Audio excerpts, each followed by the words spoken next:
Aye. Coming in hot. Coming in, John.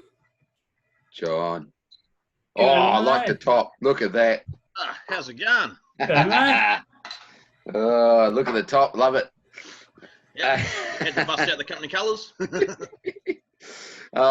Okay, we'll crack into it. Talking Jits and Giggles, episode number 12, I think. Yep. 12, yes. Okay.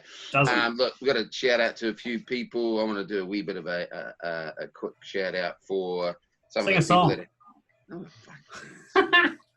for the people that have helped us so far, or just help promoting people. So I've got Neanderthal.co.nz. We've got 52%.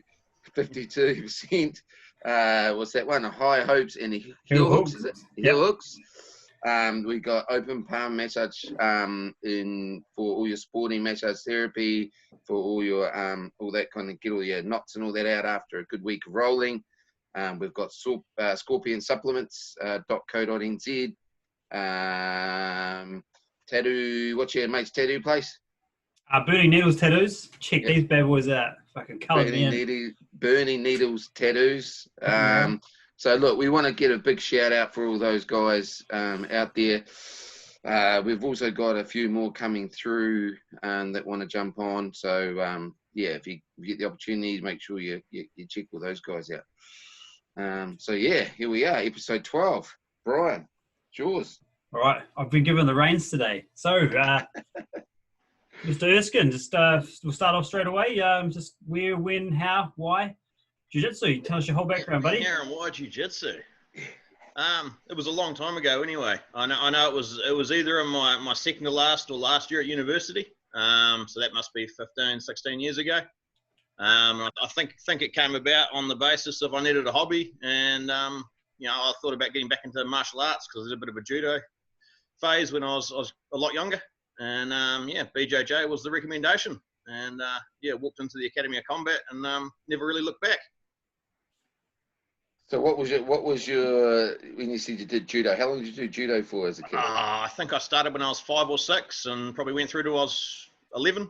That's not a phase. That's fucking 5 years. Hey, at least it wasn't karate. Yeah. It's ground karate. And then, okay, so you jumped into you jumped into Academy of Combat. So, like, how long with them and all that kind of stuff? Like, you got your belts and all that through them. How'd that go? Yeah, so I went through to brown belt there. No, it was good times, and it was really it's a great sport, and I sort of met a lot of close people. You sort of jump in there and you start training, and you're rocking on day one knowing nothing, and you get humbled repetitively, and eventually you start getting better, and then you sort of meet some training buddies and you carry on through. And it was really fortunate. I didn't know when I rocked into the academy that it probably was at the time the best place for BJJ in the South Island in terms of, you look at the people that have come out of there. I was very, very fortunate to have just sort of fluked walking into the right academy at the time.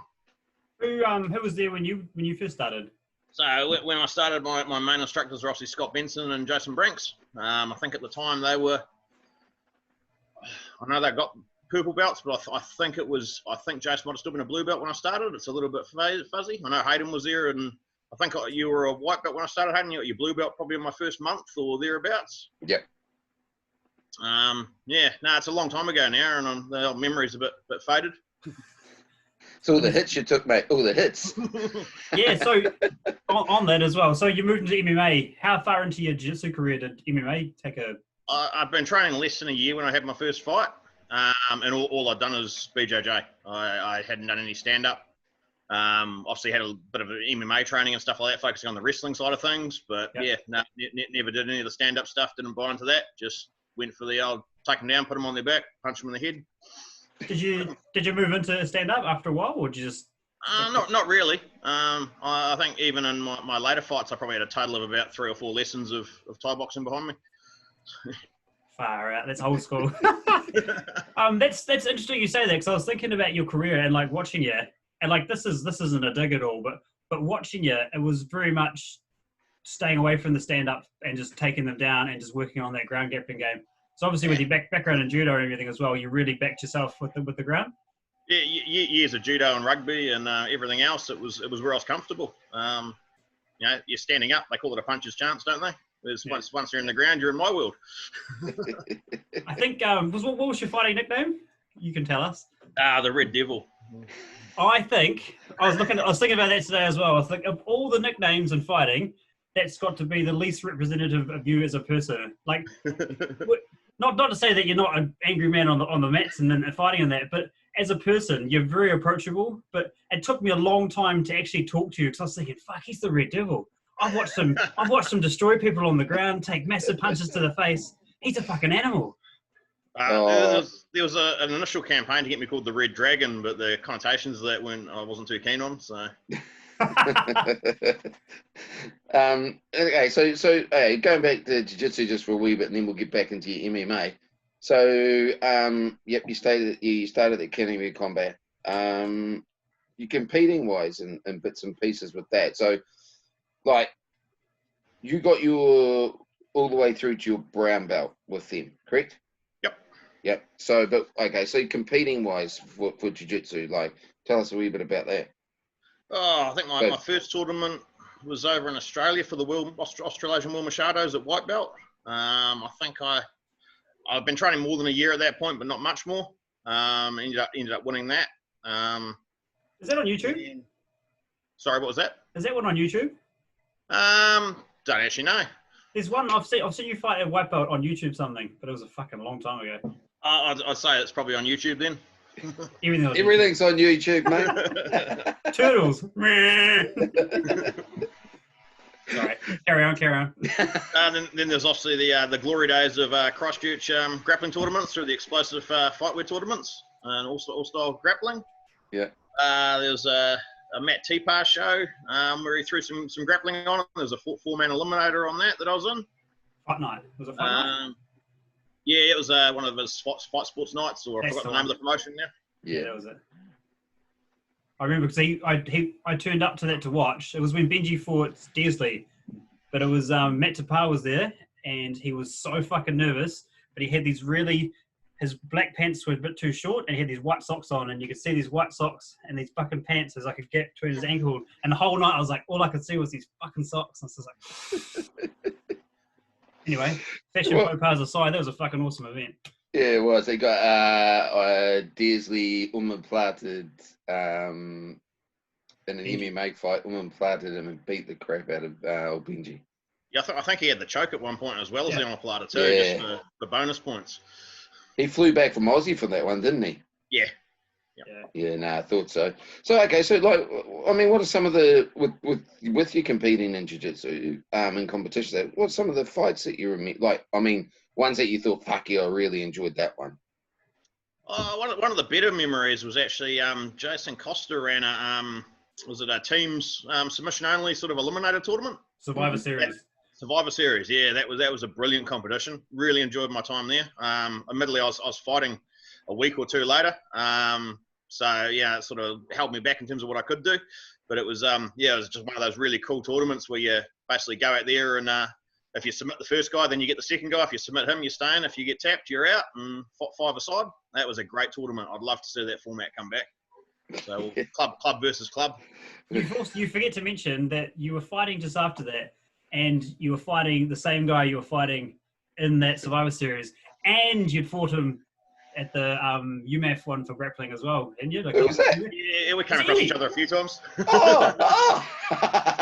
Because the first one was no gi in the UMAF. I remember this, and that was the omoplata. Yeah. It was just this fucking crazy roll from. Oh, was it an omoplata? Yeah, I think it was an omoplata.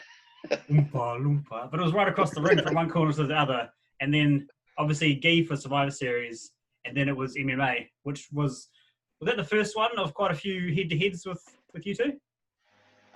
So we had 2 MMA matches together, and I think we must have grappled about 3 times. And I'm definitely up in the grappling, but yeah, badly down in the MMA front. So I think you fought Dan Digby one time, didn't you? Yeah, I did watch. Now I think I watched that one. It was a good. That was a good fight. Was that a brown or purple? Or I think that was brown belt level. and that would have been Wilma Shadows in Auckland, the New Zealand Wilma Shadows, I think. Something like it was here, wasn't it? I'm pretty Yeah, sure it was definitely in New New Zealand, and I think it was Auckland. Yeah, no, I remember that one. Obviously it was years ago, but I do remember it. I swear I watched it maybe on tape, someone taped it or some shit. But it was a bloody good fight, and you won that one as well, didn't you? Yeah. Yeah, I thought so. Yeah, just make sure. Yeah, he had me in a choke. I can't remember what choke it was, with about 5 seconds to go, and I just remember people yelling at me, "Don't tap!" And I'm like, "I'm not tapping. We're either going out or we're eating the clock, one of the two." Oh, classic. So back then, like when the competing days, who'd you look up to? Like obviously YouTube wasn't as big back then. No. I don't probably have a great answer for that, because it was all about the guys you were training with at that point, because it was such a it wasn't the sport it is today in terms of you can jump on YouTube and learn 12 moves in 10 minutes and get them all wrong, or whatever it is people do these days at white belt. So it was all about the guys I was training under. I was lucky. I had in terms of New Zealand talent, we had a gym full of it at that point. When there was probably 1-2 black belts in the country, and we had one, and then we had the browns and purples, blues, everyone above me. So it was about the guys who were training with. So with that crew, who's like with Branks and Benson, who'd you really look forward to? Like who'd you take most knowledge from and teachings? No, but both of them were fantastic coaches for me. I think it was one of those things where you got, they're both sort of have different teaching characteristics, different preferences, different body types. So you took bits from everyone, and that's one of the coolest things about jiu-jitsu for me, is that it's it's not just the kata where you do it this way or you're wrong. It's here's 3 ways of doing armbar from mount, and pick the one that works for your body type. How do you find using that as a teacher? Because you coach now, don't you? Yeah. Yeah. So how do you incorporate that into your teaching? Yeah, I try to, and you learn a lot from teaching, because people ask questions about, I can't move my leg there and things like that, and that forces you to remember all the, the different ways you've been shown stuff, and then work out that, hang on, if you move your hip very slightly that way, it'll work for you, whereas other people don't need to because they're more flexible or have shorter legs or whatever else. So it's quite an interesting thing though, because like for yourself, Jason, and probably even Cam Steer and that, and Scotty, you were all quite little fellas way back when. What are you trying to say? Hey, it's nothing nasty. What I'm trying to say is people get older. I mean, with John he took a wee bit of time off there for a while, and obviously got into other things, like your shoulders went from being, because you fought at 70, didn't you? Lightest fight I had, my first fight was 93, and then most of my fights were down at 84, and I had one catch weight match at 80. Yeah, okay, so 80. Yeah, to where you are now, because like Jason and that used to fight quite light as well. So they were quite, when they were doing the MMA and Scotty doing the MMA, they were quite small fellas. Compared to now, obviously they're growing up and they've gone away from the early 20s and that kind of stuff now. Let's say into adulthood. And got a lot, your shoulders are massive now compared to when I first started rolling with you, where you had smaller shoulders, but now your shoulders are fucking massive to try and get around. Hey, this is giving me some good excuses for the weight gain. So yeah, I mean, like with your MMA and that kind of stuff, like why did you want to get into doing MMA? Like, was it just a progression for you because everyone else was doing it, or you just thought, I want to give it a go? No, it wasn't even that complicated at the time.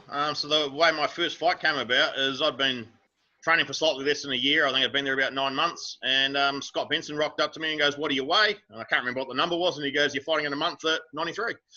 93? And that was the way. Yeah, so my first fight was 93 kgs. My first 2 fights were 93 kgs. I've never been that heavy. I wish I was that light. So then when you got into it then, okay, so you got into your MMA. So can you remember much around your fighters? So like who was your first fight and some of your, I remember one specifically, I'll see if you bring it up. Yeah. But my first fight was Tim Stewart, I think his name was. So it was also his first fight. He was a Dunedin-based guy. It was on Rex Redden's show at the Kennel Club up in Porirua. And Rex used to put on some awesome shows. They were just really cool environment and, lots of fun. And I went 3 rounds with the guy before I'm pretty sure I won TKO. But it was a lot more hard work than it should have been for me in hindsight. And then where'd you go from there, bud? Your second fight was also another Rex's show. I'm pretty sure it was a Rex's show. I think that was a guy. Oh, they all start getting a bit hazy, so I'm probably getting the order wrong. But there was another guy at heavyweight, light heavyweight, sorry. Lee Nana, I think his name was. And that was also up at the Kennel Club, and I won that one in the first or second round with what was it? Might have been a shoulder lock from or maybe I think I finished it with head arm choke actually from headlock control. And then from there, then did you think, okay, I want to give this a really go? And is that when you thought, shit, I'm going to drop some weight here to try and really push myself through this, or what was that? I suspect the weight loss kind of happened naturally when you actually start. The more you train, the more you lose weight, and you get down to a better natural weight. I'd spent all my time before then playing rugby, and then sort of got overcommitted and couldn't stick to team sports, and then ended up in it's not an individual sport because you still rely on the team around you, but it's one of those sports where you don't show up on Saturday and it doesn't hurt everyone. Unless you got to fight. Yeah. Okay, so I mean, we talked about Gareth Ely and some of your battles you had with him. What was? Oh, sorry, my drink just come in. What was? Some of those ones. Like, was it? It wasn't. Did you? Was there a little? I don't know. I suppose you had like a little rivalry at that stage, or was it just at that stage it was only you guys that wanted to fight each other? What's the go? No, I think that was the thing with New Zealand at the time, is you sort of reached this level where it was the same players on the scene. There was new guys coming in, but they were down at 1 or 3, 1 or 2, 3 fights, and then there's a few of us up at the 7 to 10 sort of fight mark, and that sort of became it. And your options would go overseas or stay local and keep repeating. So one of my memories, and I'm pretty well. Oh, here we go. Let's see how well my memory is. It was at Pioneer Stadium. So you fought, and I'm. Yeah. Yeah, I remember. Now that would have to be one of I've seen a lot of MMA fights and a lot of jiu-jitsu fights and that kind of stuff, but that one just stuck in my head.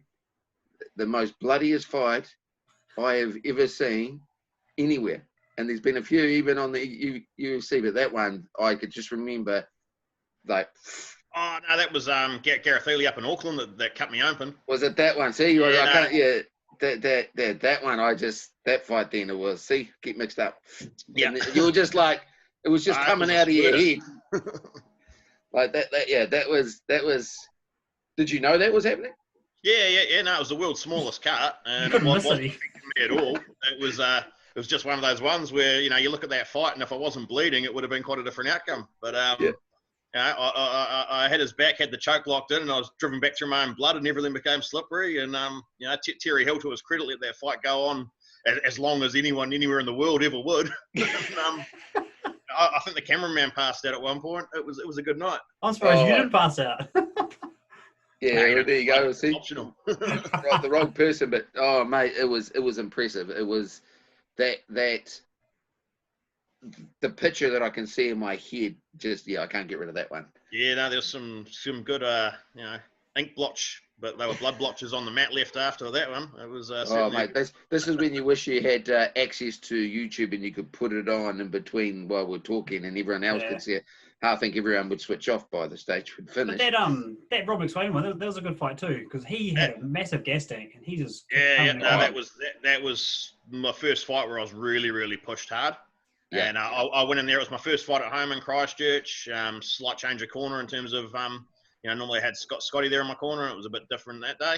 Home crowd, the pressure got to me. I completely balls up the first round, ended up with Rob McSwain on my back trying to kill me. And it wasn't a very good first round. Crawled back to the corner, not beaten up, but not in a happy place. And then, managed to go out there and recover it for the next two and won the decision. But it was a hard fight.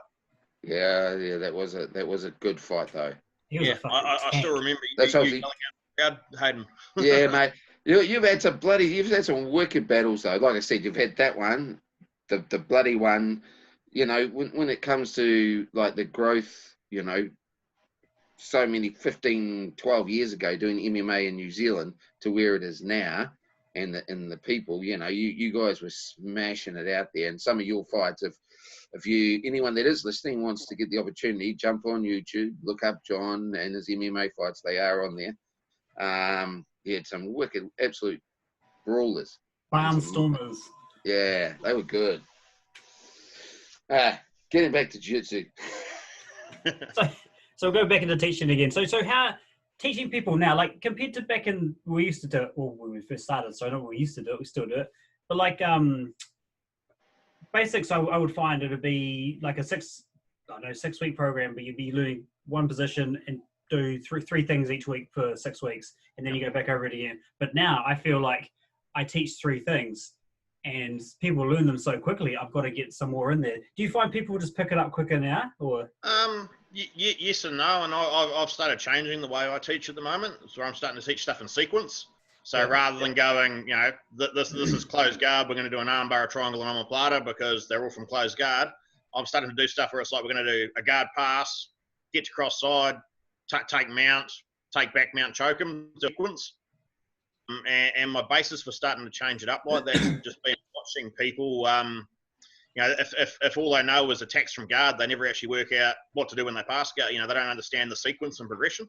So it's trying to teach them in a way where they actually go, oh, yeah, now I'm into the sequence. So I do 3 moves instead of 1 move, didn't work, sit and think, try the next move. And that seems to be going quite well. Yeah, I like to do, I'm quite similar to that as well. I just find people don't want to stay in 1 move. They don't celebrate what they're doing. They're always looking for that next big thing. The finish. Yeah. Everyone's looking for the finish or the latest flash thing that was seen at the Worlds. Yeah, but they've all got to start from something. And that's why I quite like your classes, because it's real solid basics, but you're always learning new things. It's just little tweaks here and there. And that's kind of what I'm like to drive in as well. Yeah, I love teaching the fundamentals because you can just go so deep with them. It's not, you know, here's basic armbar from guard. It's like, here's basic armbar from guard, but with another 5 little tweaks that'll make it better for you. So even though it's a fundamentals class, everyone should be able to walk away, hopefully learning something or being able to drill something better.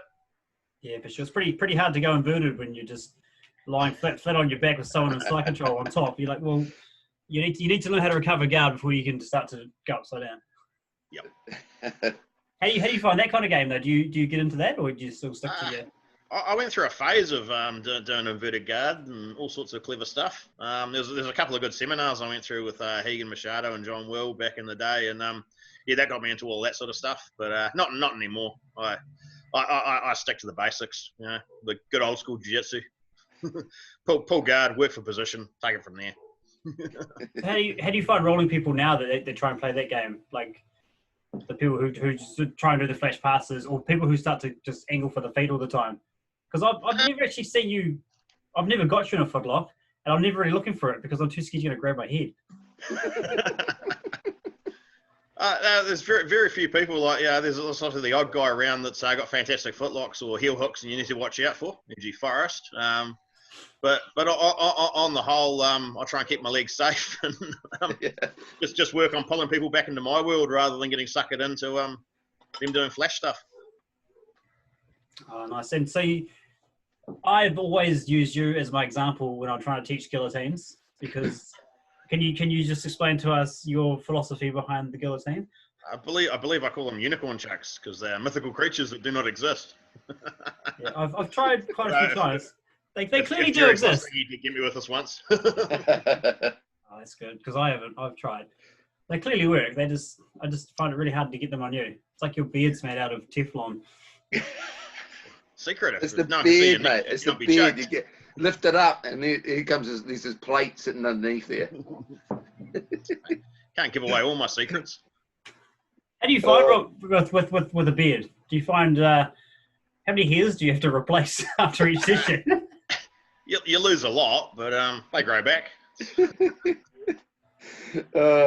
Hey, so like when you like obviously you've been in the game for a long time, but you at some point in time left Academy of Combat, Was that just work was getting too much, just needed change? And then so you've been backless now a couple of years, pretty much? Yep. So it's been a couple of years. I know you're a very busy man, but was that what was happening, though? You were just getting too busy into work, and because you had a bit of a stint, and then you were just trying to get as much as what you could in? Yeah, no, there was a lot of that. So, the end of the last club, it was getting a little bit political and all that. There was that sort of carry on behind the scenes, but I was also away a lot, and I still do travel a lot with work. I build power stations, so you end up on site for extended periods of time and not able to train, and that sort of became a pretty big burden for me in terms of the MMA and BJJ. And then with the club scene not being as good, that kind of left me sort of moving on and doing my own thing for a while, which included a little bit of bit of training here and there on a monthly or 3-monthly basis, and then mainly working, and not a lot else. Did you enjoy the break? No, I missed jiu-jitsu the whole time. It was kind of one of those things, though, where it's like, when you have a club where you've sort of belonged at and you've had a really good crew, and you're rocking there to see your friends, rather than just go training. Sort of moving on from that became a little bit challenging when I spent a long time training with Cam Steer, those sort of guys. I had a really, really good sort of training buddy. We did all the MMA together. We were grappling every night, and you sort of go from that to down to where do I go, and who am I going to roll with, and it sort of knocks you back a little bit.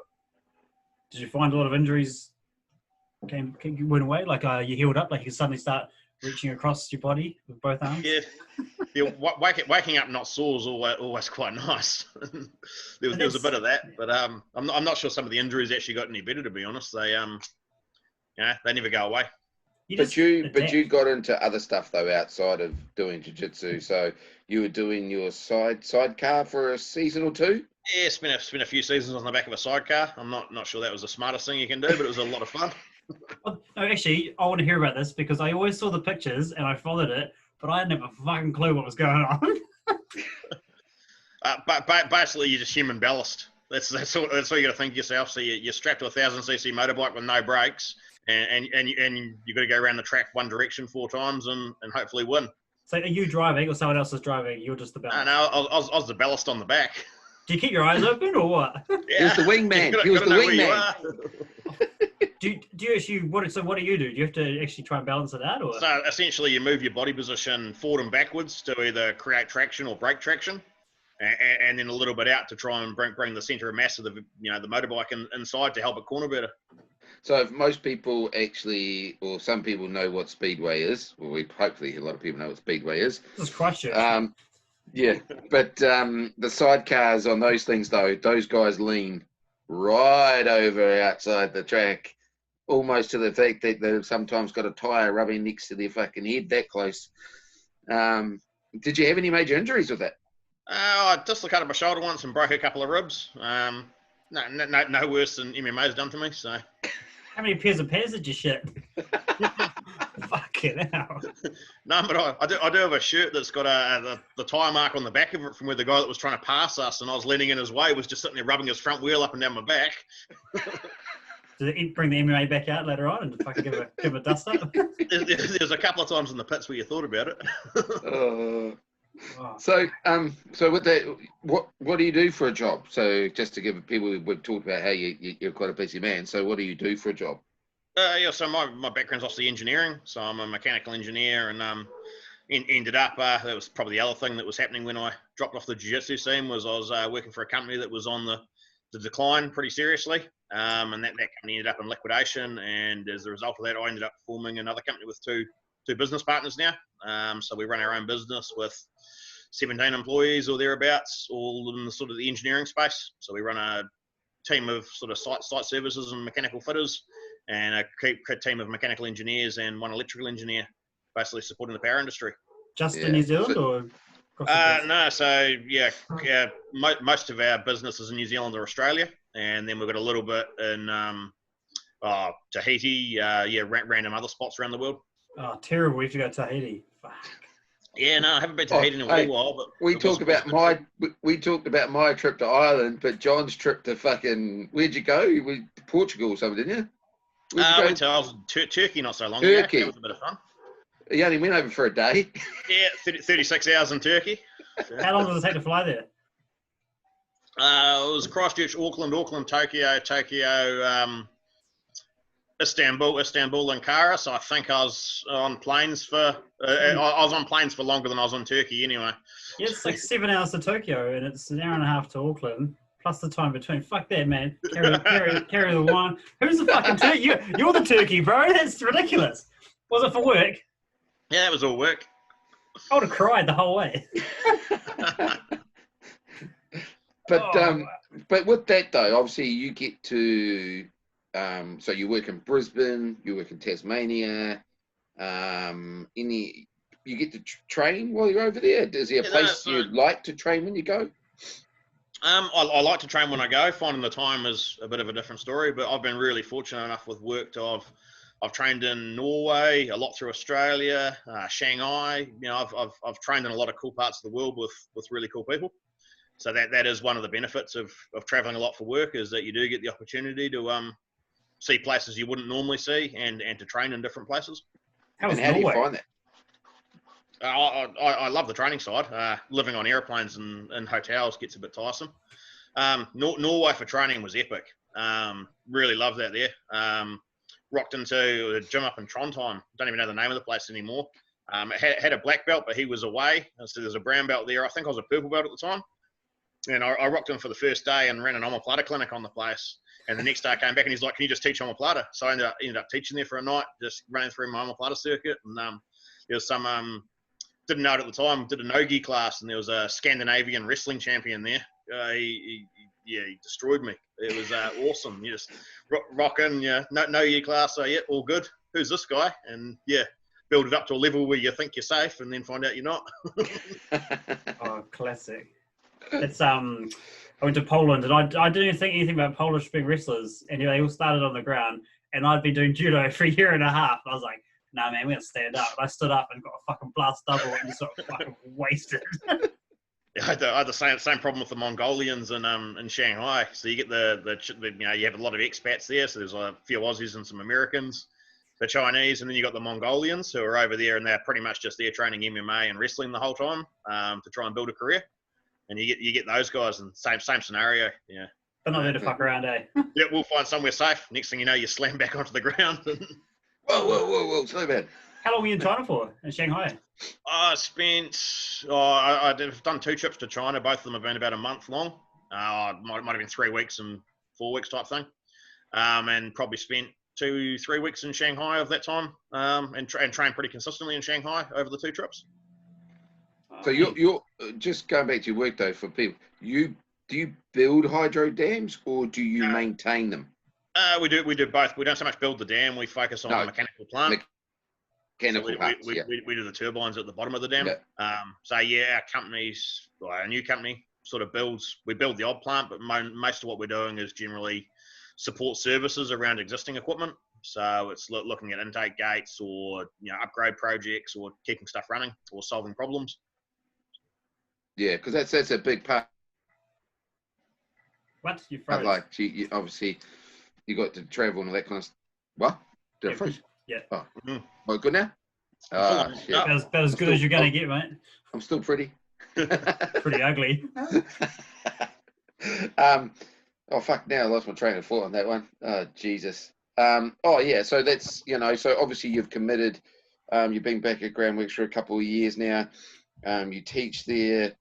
It does still amaze me how, I know that your business, but, the amount of effort that you put into the club since you've been back has been quite big. And I know that everyone appreciates that, especially a lot of the, I do, and especially a lot of the white belts and that kind of stuff as well, because, your class is growing. Now we've just made it a gi class, so we can focus more on that kind of stuff.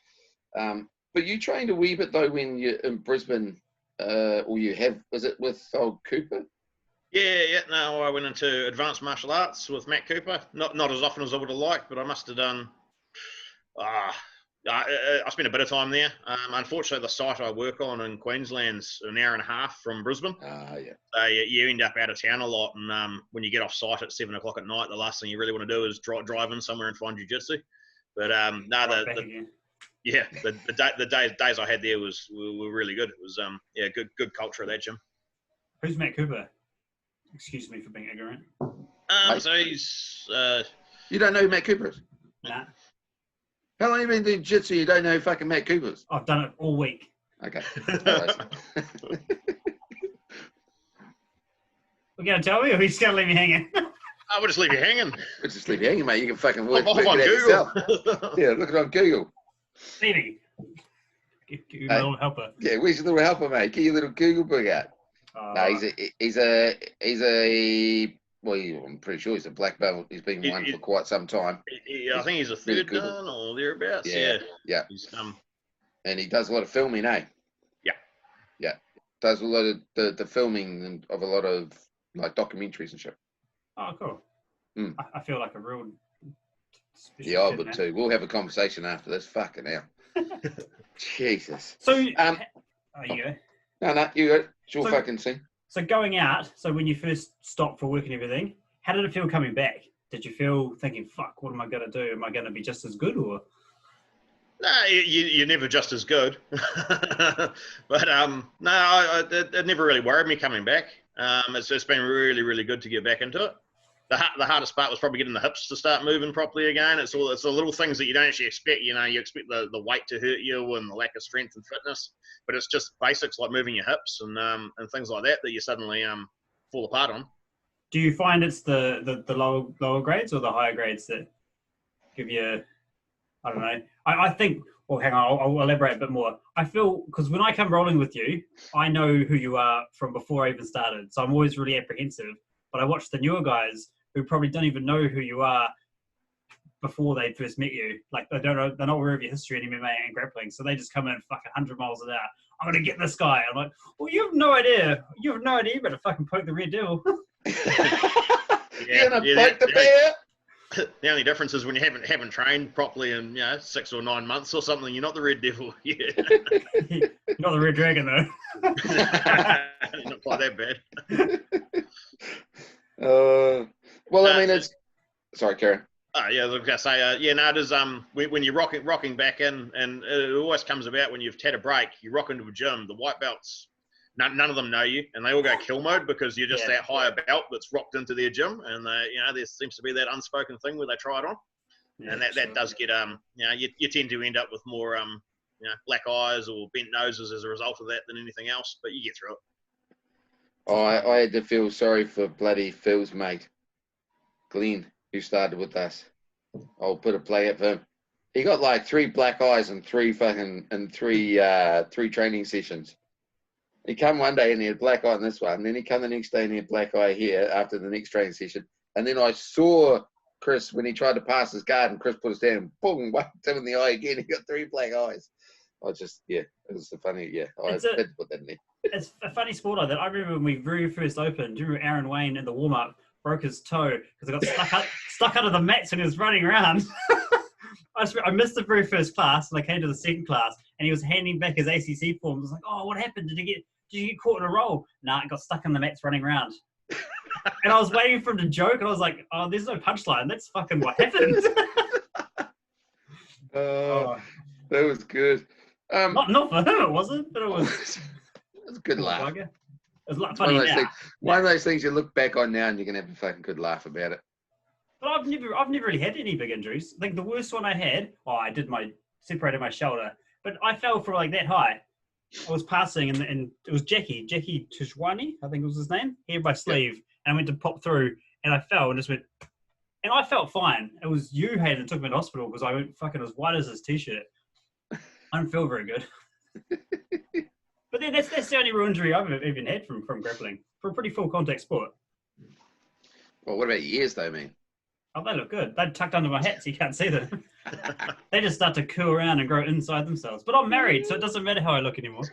You have the option of wearing the earphones, do you? Oh, I've got to tuck them right in. This one falls out a little bit. Oh, mate, I just like wearing these for comfort. My ears are beautiful. Warriors aren't even real. They're like made out of fucking plasticine or something. It's plasticine, mate. No cauliflower ears here. Gumby. Like, okay, what do you like working on? What do you want to, when I say working on, like with the students that you train, or the club and that kind of stuff, what do you like to see them do? What do you want to see them break down? Because I mean, as a coach for me, when I do see them training and then all of a sudden they pull off a move, you're like, fuck yeah, that's it. I'll fucking show them that. You know what I mean? Is there something that, or specific people you like watching them and growing? Yeah, there's always specific people, and you get those people that and they show up randomly who like the same sort of stuff you do or default to similar positions you like. So with me, it's like headlock control. If I see someone getting right into headlock control, I'll start busting out some extra stuff for them on the sides just to make everyone else's life miserable. That's the judo. I failed a few of those headlock controls. No, you always get a bit of a buzz when you show something on one day and you come back a week later or 2 days later and someone's busting it out and submitting someone with it. You always feel good about that. So, yeah. I like showing people really, I call it fundamental jiu-jitsu, but just the stuff I like, old school jiu-jitsu is probably the better word for it. The stuff that was happening on Brazilian beaches 20 years ago. Thumbs on the eyes and shit. I think like what you said, like it's like you don't pick your favorites. You don't like, I can't wait to teach Johnny. He's my fucking favorite student. But it's like you said, you start showing something and you see people who roll similar to you, where you think, fuck yeah, I know if I show him this, he'll just destroy everyone. And I find it more when I'm rolling with people and I'm trying to do a sweep and they do all these mistakes and I get the sweep every single time. I'm like, fuck, if they just did this, they would smash me. And if they start smashing me, it'll make me get better because then I've got to reverse it this way. So it's like helping each other. It's the gift that keeps on giving. Yeah, and that's the best part about jiu-jitsu is it's all getting better. Yeah. So you show someone something, and then they start doing it back to you. Then you have to work out how to counter it, and then they have to work out how to counter your and it just all grows. It's just exponential. Yeah. I don't like when they do it to me, but they should do it to other people. Well, it was like the other day, and I chucked that photo up. When you talk about training partners now. Even though we haven't trained fully all together for quite some time, but it was pretty cool that they want to get back into training with Scotty and with Jason and that kind of stuff. And obviously you've been back now for a few years, but you getting, I suppose you say like the old guys back together. It's like I had a cool buzz on fucking on Wednesday night. Fuck yeah, I had a real cool because I like training with Scotty and I like training with Jason and you guys I train with all the time, but to get them back on the mat and hear that they want to get back on the mat, it's fucking cool. It's like just they taught me. A lot of people, life goes on. They've got bits and pieces. They've been in and out doing their own things, but and that's the way the world goes. But like they taught me. So that's where I started with my jiu-jitsu with Jason and Scotty, like John did. And to have them back on the mat, it's fucking awesome. Because, I mean, they've got so much knowledge in both of their heads, it's unreal. And to be able to give that back now, 20 years down later on to new students, new white belts coming through, it's fucking cool. I think Jason was the first black belt I ever rolled. And I find rolling with him, he's a real chess player, chess character. Like he doesn't go 100 miles an hour and try and kill me, but he really makes me think about what I'm going to do. So I feel like I'm on fire and I'm constantly ticking over. But then when you replay the roll back again, you think he wasn't really doing much. He was just like puppeteering me into doing what he wanted me to do to him. So it's like the conundrum of life in jiu-jitsu. But it was cool. Even just walking to the door, I was so excited. I think I stopped and yelled out to Scotty, Jason Branks. I was like, yes! And then I went out on the mats, and because I'm so fucking blind, I took my glasses off. I didn't even realize Scotty had turned up, and Scotty was talking to John. I thought John was talking to Jason, and I was like, so good to have those two back. And then Jason grabs my shoulder, and I turn around, and I got such a fright. And it's not often I'm speechless, but I was like, and I'm trying to get my glasses. Oh, it's fucking Scotty! They don't even look the same. the COVID obviously fucked a lot of things up for you. Did you get much training in through that, or were you just trying to sort out your own fucking work, obviously, because you own your own business? Like, were you glad once fucking it all got fucked off so you can get back on the mat? Yeah, I definitely missed jiu-jitsu, big time. So no, I didn't get any BJJ in during the lockdown. I've got a bit of a home gym set up, so I managed to token effort there, but not much more. So no, generally COVID consisted of working and drinking. I was going to say, I believe your direct quote was bench pressing and drinking beer was your COVID training. So a pretty weird looking kettlebell, but it's all lifting. Touche. That's pretty good jiu-jitsu motions too. You don't want to be too wide. And drink with the T-Rex arms.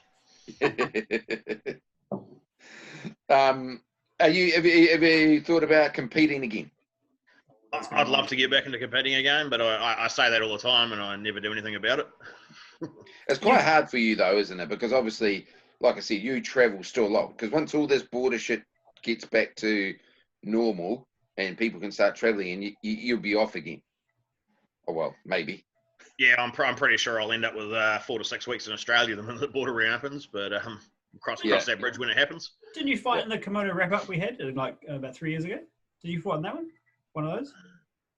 I showed up to one of them about that long ago. I can't remember which one it was. I think it was the first one. This was when Scotty Walker fought Cam and popped the spot. Yeah, I rocked in there with no training whatsoever. Yeah, I remember, because I hadn't seen you for ages, and I was like, whoa, are you competing? You're like, yeah, Hayden rang me. I guess I will. And I was like, whoa, these dudes will be fucking training hard. You did good, though. Yeah, you show up. How hard can it be? Yeah, I've done this game before. You're right. So what are your goals, mate? Have you got any goals then for jiu-jitsu, or is it just now just get on the mat? What are your goals for? Just keep sticking on the mat and keep enjoying it, and hopefully keep with the instructing side, and trying to develop some of the younger people or the newer people. Yeah, it's a big one. I seen NZ Grappler put out their competition dates. Oh, I got set one too. The South one. So Dunedin, I think it's Dunedin in September, Christchurch in October, Queenstown in November, but that's with Jose, and then Auckland have got it. So that's pretty cool. There's 3 tournaments and very soon coming up in the South Island that, I think Dunedin's a no-gi one, Christchurch is a gi and no-gi. So, and then same thing for Queenstown. The King of the South one, is that what you're talking about? Yeah, the King of the South. Yeah. Someone tagged me in today. I had no idea. Yeah, so guys, if you're out there and you're listening, man, like there's comps in the South Island. We don't have to travel to the North Island, only if you've got the money to and want to. I didn't want to travel, man. Everyone's getting sick. Yeah. Stay in the South, man. Stay in the South. But yeah, do you think you might, if you're in town, do you think you might enter any of those ones? Yeah, if I can get a clean run with the training, lose a bit of weight and get some fitness up, definitely keen to give it a go. Yeah, I think I'm keen to. I'm a bit the same. If I can get a wee bit more fitness up and get rid of fucking a few kilos off my gut, I'll be pretty keen to try that one in October. Can I be rude and ask hopefully it's not all our gym that enters though, and then that way it's just like, damn, come on, someone else has got to enter just us to have a wee bit of fun, have a few more. But that's a really good thing with that smooth comp. You can just enter without pain, and you wait to see who else is sitting there, and then just take that gamble, I suppose. What are you sitting on the scales at the moment? Let's not talk about that. Come on. I don't want to talk about it. You don't talk about it. Don't ask about the ages, man. Yeah, I'm avoiding the scales at the moment. Break them. They'll be sick after I'm done. It's like I got on the things the other day. I think I was weighing about 100. Well, it was 105 through the bloody lockdown, and then I got to, I think I'm now about 102. Yes, I'd be happy if I could get back to 102. You can't be more than that. Yeah, I'm more than that. I don't. Yeah. It's all muscle, mate. It's fucking. That's what I say. You walk around like this. We'll blame it on the muscles, but I don't think it is. DB muscles. Yeah. I mean, rolling against you, I wouldn't even think twice about how heavy you were. It's always been. This is not a dig at your weight. It's always felt like 150 kgs of pressure down anyway, regardless of your size. Bro, that's a bit nasty, isn't it? I was about to say, I'm Jesus conscious of my weight and I try Christ, to be what are you nice trying to about say? it. But Yeah. But that's my aim, is to try and be 120 when I'm pushing down on people. Don't make excuses now. It was I'm not. nasty. I'm backpedaling. It's different.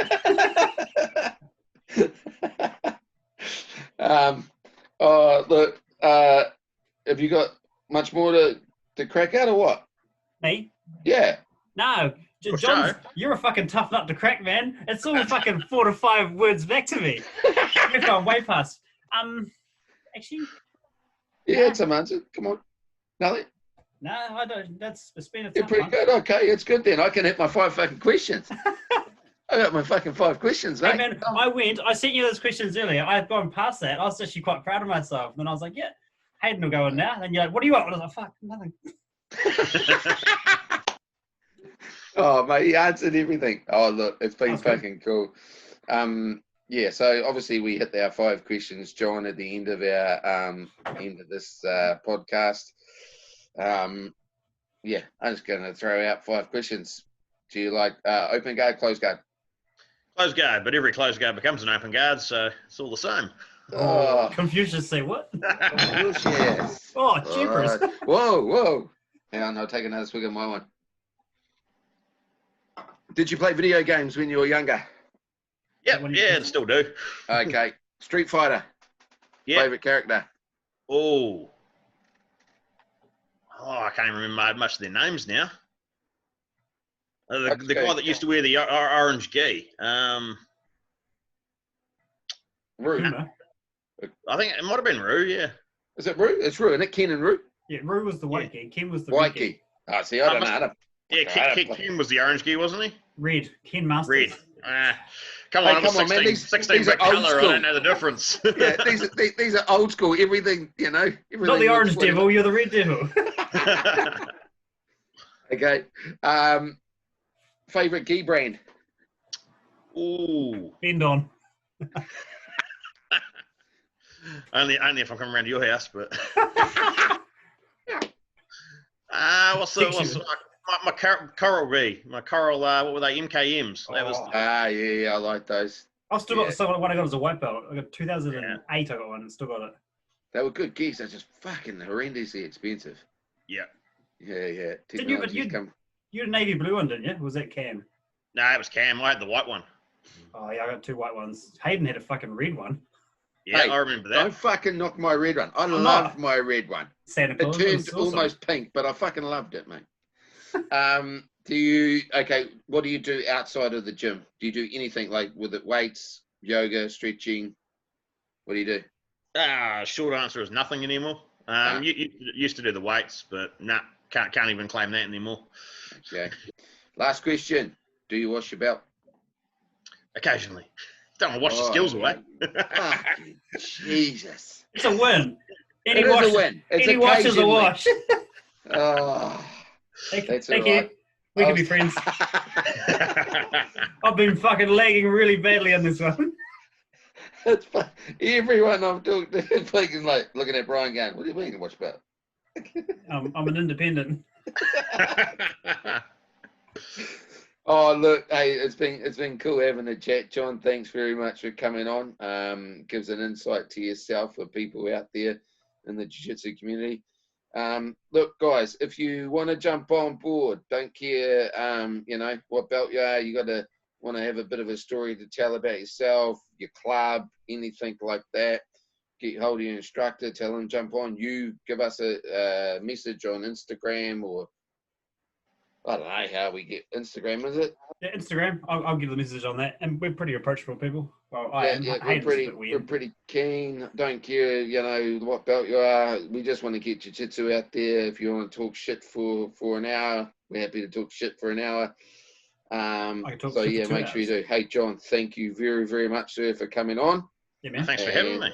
It was good. It was good. And yeah, sweet. I'm all good with that one. Bryan, what are you? Yeah, man, it was good fun. I enjoyed it. Yeah. I think it's good to do these because, like I said, I knew who John was, but I was fucking really apprehensive because he was the Red Devil. I was like, fuck, I don't want to talk to that guy. But it's nice to get the stories out like this, so other people go, "Oh, so you're that dude," or "Oh man, I had no idea you did that sort of shit back in the day." So it's, yeah, I think it's cool to help get people with their stories across this way. Yeah. Sure, the Red Devil died a few years ago. Yeah. Devils never die, man. I didn't bring it up. Oh, Ellen put that picture up, didn't I? And I showed you. Yeah. Fuck, that was funny. That was a long time ago. Oh man, I was like, I showed someone else the other day, and they're like, You didn't show me because I have no idea what you're talking about. "Is that John?" And I went, "Yeah, the one." Oh, Jesus Christ! Yeah, that was Rin Sadler ran a show, which is an amateur MMA show in Christchurch. Yeah. That was awesome. Yeah, there was a few of us, and it was an eliminator tournament of some description. I ended up with Cam Steer in the final, and me and him were taking the piss and tickling each other for a bit. It was, yeah. He had prelims. He didn't have the prelims at Crichton Cobbers, and then the main event was at like a school or something. There was, I can't remember the background of it at this point, but there was some I think there was some pre-event, but yeah, it was fucking cool. I enjoyed that. Yeah, no, it was cool. I was just that photo just popped up on Facebook, and I was like, "Oh fuck, I have to show John or talk to John." I think I tagged him in it. Yeah, it was quite funny. But hey, look, thanks John for coming on. Yeah, it was awesome, mate. Thank you very, very much. And we will catch you at training. Keep doing your thing. And for all those guys out there, like I said, hit us up if you want to jump on, want to get someone on your club that want to hear their story. Let's get there and just do it. Okay. Awesome. Sweet. Nice. yes, All right, Okay. see you later, man. Oh fuck, I've forgotten the button is again.